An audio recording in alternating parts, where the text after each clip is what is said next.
Hello super Indians, मेरा नाम है प्रशांत और डीसीयू का स्लेट फाइनली अनाउंस हो गया है। और डीसीईयू जिसने फैंस को बांट दिया था वो अब लगभग खत्म होने जा रहा है कुछ चीज़ों को छोड़ के। तो काफ़ी सारी अपडेट्स हैं एंड कुछ दिलचस्प बातें भी जेम्स गन ने बताई इसी नए डीसीयू को लेके। तो अगर एक भी डिटेलिंग मिस नहीं करना चाहते हो तो वीडियो को एंड तक देखना। अब ये अनाउंसमेंट बहुत सही थी, मतलब हर डीसी फैंस खुश हो जाएगा कुछ ऐसा। तो सबसे पहली बात कि अपने अनाउंसमेंट्स को शुरू करने से पहले जेम्स ने डीसीईयू के बचे हुए प्रोजेक्ट्स के बारे में बात किया, जैसे शज़ैम, फ्लैश, ब्लू बीटल और एक्वामैन। अब इन सभी को मेंशन करते हुए जेम्स ने ये ऑफिशियल कर दिया कि आने वाली दी फ्लैश मूवी पूरे रोस्टर को रिबूट कर देगी, वो भी एंटायरली। यानी कि पुराने डीसीईयू के प्रोजेक्ट्स नए डीसीयू में रोल इन नहीं होने वाले, बट इस रिबूट के बाद भी पिछले एक्टर्स को इस्तेमाल किया जा सकेगा। अब इन्हें वो कैसे लाएंगे वो तो दी फ्लैश मूवी के बाद ही पता चलेगा। उसके बाद बारी आई उन प्रोजेक्ट्स और फ्रेंचाइजीज की जो मेन डीसीयू से बाहर बन रहे हैं, जैसे कि मैट रीव्स का बैटमैन या जोकर की मूवीज। तो जेम्स ने बता दिया कि जो मेन रोस्टर है वो डीसीयू कहलाएगा और उसके अलावा जो बाकी मूवीज आ रहे होंगे वो डीसी एल्सवर्ल्ड कहलाएंगे। यानी वो डीसीयू से बिल्कुल सेपरेटली चलेंगे बट वो चलते रहेंगे। अब इन सब के बाद वो आए कि डीसीयू कैसा होगा, उसका इंटरनल स्ट्रक्चर क्या होने वाला है। तो जेम्स गन ने ये कंफर्म कर दिया है कि गेम्स, टीवी और एनिमेशन सब कुछ इसी डीसी यूनिवर्स में कनेक्ट होगा आने वाले टाइम में। और ये पूरा एक होलिस्टिक फ्रेंचाइजी होगा जो एक story different forms of media के थ्रू कवर करेगी। मतलब बहुत जल्दी बहुत बड़ा यूनिवर्स बनने वाला है। और नहीं, ये फिर से ओरिजिन स्टोरीज नहीं करने वाले।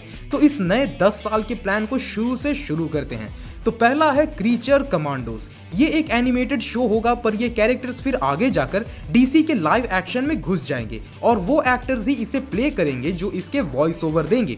उसके बाद आएगी एक सीरीज वॉलर नाम से, यानी अमेंडा वॉलर पर लाइव एक्शन सीरीज, और ये कॉमिक से इंस्पायर्ड होगी जिसमें पीस मेकर के मेंबर्स भी होंगे। तो मैं तो यार विजिलेंटी को दोबारा से देखने के लिए एक्साइटेड हूँ। अब अगला है एक बड़ा प्रोजेक्ट जो कि असल शुरुआत होगी डीसीयू की, और वो है सुपरमैन लीगेसी। ये मूवी जुलाई 2025 में आएगी और जैसे जेम्स गन ने इसे अनाउंस किया ये सुपरमैन की बेस्ट कॉमिक से इंस्पायर्ड होगी। तो सुपरमैन फैंस फाइनली खुश हो सकते हैं। होप सो कि वो सुपरमैन के ओरिजिनल एसेंस को बनाए रखेंगे। वैसे इस चीज को लेके मैं एंड में दोबारा बात जरूर करूंगा कि जेम्स और साफरान ने इस पे बहुत कुछ बताया है, बट अभी आगे के अपडेट्स देखते हैं। और इसके बाद लाइव एक्शन टीवी शो आएगा लैंटर्न्स का, जो ऑब्वियसली ग्रीन लैंटर्न्स पर बेस्ड होगी और इसका वेट तो लोग कब से कर रहे हैं। और हैल जॉर्डन और जॉन स्टीवर्ट दोनों इसमें होंगे और ये मिस्ट्री ड्रामा होने वाला है। फिर आता है दी अथॉरिटी। दी अथॉरिटी एक बहुत बड़ी लेवल की मूवी होने वाली है जो कि एक बहुत ही awesome DC group of heroes को इंट्रोड्यूस करेगी। ये वो हीरोज हैं जो सोचते हैं कि अर्थ की हालत खराब है और वो थैनोस की तरह इसे परफेक्ट बनाने के लिए कुछ भी कर सकते हैं। उसके बाद है पैराडाइज लॉस्ट, एक political TV show game of thrones की तरह जो थेमिस्केरा यानी वंडर वुमेन के घर पर फोकस करेगा। और फिर आएगी कहानी ब्रेव एंड द बोल्ड की, यानी बैटमैन और उसके बेटे डेमियन वेन की। मतलब कहानी कुछ इस तरह होगी कि बैटमैन अपने बेटे डेमियन को नो किल कोड और अपने मॉरल सिखाना चाहेगा और दोनों में कॉन्फ्लिक्ट होता रहेगा। तो फाइनली डीसी में रॉबिन अब आने वाला है। फिर आएगा बूस्टर गोल्ड की लाइव एक्शन टीवी शो, और ये डीसी के one of the best heroes में से एक है और लोग चाह रहे थे कि अपना स्टार लॉर्ड यानी कि क्रिस प्रैट इसे प्ले करे। फिर आ रही है super girl women of tomorrow. बहुत सारे डीसीयू प्रोजेक्ट की तरह ये भी सेम नाम की कॉमिक से इंस्पायर्ड होगी। मतलब कॉमिक एक्यूरेसी को लेके लोग कंप्लेंट बिल्कुल नहीं कर सकते। और अब आखिरी है स्वैम्प थिंग, मार्वल के मैन थिंग का डीसी वर्जन, पर एक अच्छा कैरेक्टर जिस पर काफी अच्छी स्टोरीज बनाई जा सकती है। और ये सीरीज बहुत डार्क होने वाली है। तो bat family, Superman family, Amazon family, हर कोई इस नए डीसीयू का पार्ट बनने वाला है।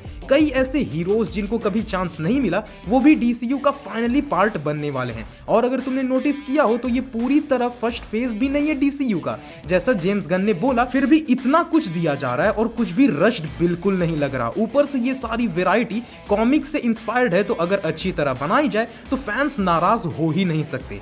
तो अब इसके बाद लग रहा है कि फाइनली डीसी के पास प्लान है और अच्छा प्लान है। अब बस वो इस पर खरा उतरे और हमें एक अच्छा डीसी यूनिवर्स मिले।